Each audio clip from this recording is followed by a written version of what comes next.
Welcome to another edition of Frankly Green Bay, brought to you by Kathy Kolbick of Waterstone Mortgage. He's a musician who's hot and in demand right now. Ladies and gentlemen, Logan Spicer. Hey, welcome to another edition of Frankly Green Bay. Got local legend Logan Spicer. You know, I call you a local legend. You've only been here 3 years, but you're playing everywhere, dude. How's it going? It's going great, given the circumstances with COVID and all this stuff, you know, and yeah, just very fortunate to be as busy as I am. Are people reaching out to you because of that, maybe? Because, you know, bringing in a whole band is you know, maybe tough, but you can bring in that solo artist that can fill a room. Yeah. I believe has a lot to do with it. Yeah. Let's go back to your beginning. And, you know, obviously you got this big country voice. I like the baritone. When did you know you could do this back in Alabama? Well, let's see. I would say I used to, when I was a lot younger, I'd sing a lot of karaoke when I could. And then I figured out guitar, and then, you know, the voice came around, and I just started doing it for a living. And Isn't that crazy? I played my first paying gig. I was probably 17 or 18 years old.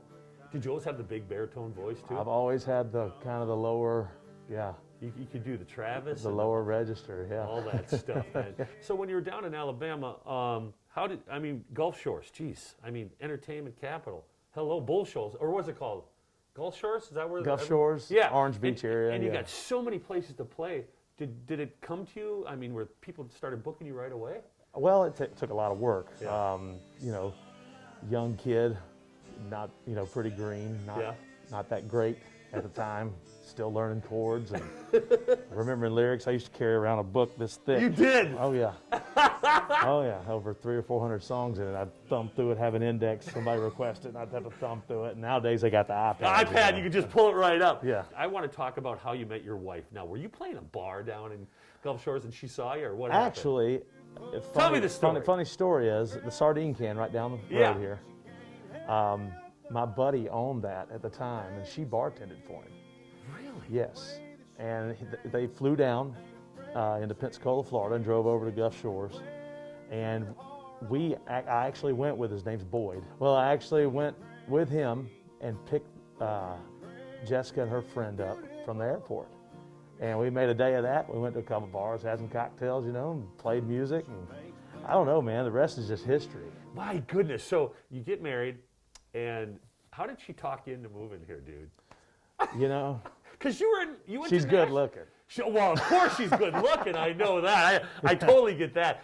And I mean, because you recorded in Nashville. Were you thinking about moving there? We you know, right up until last year we were talking about it, and then the COVID thing screwed a lot of things up. Right now in Nashville, there's not much going on at all. No, there's not. It's pretty dead, and musicians down there are struggling pretty bad. But so northeastern Wisconsin is just a great area for me. It's worked out very well. So we're happy here, you know. We may end up moving around the Milwaukee area at some point. Yeah. We're not sure yet. Coming up, we're going to talk about Logan's new song. He's got a new single, right? Single coming out. And also about where you can see him. He is everywhere. Join us next week as we bring another creative person, him. Hey, can you wear the same clothes? Sure. I'm going to too, okay? See you next week.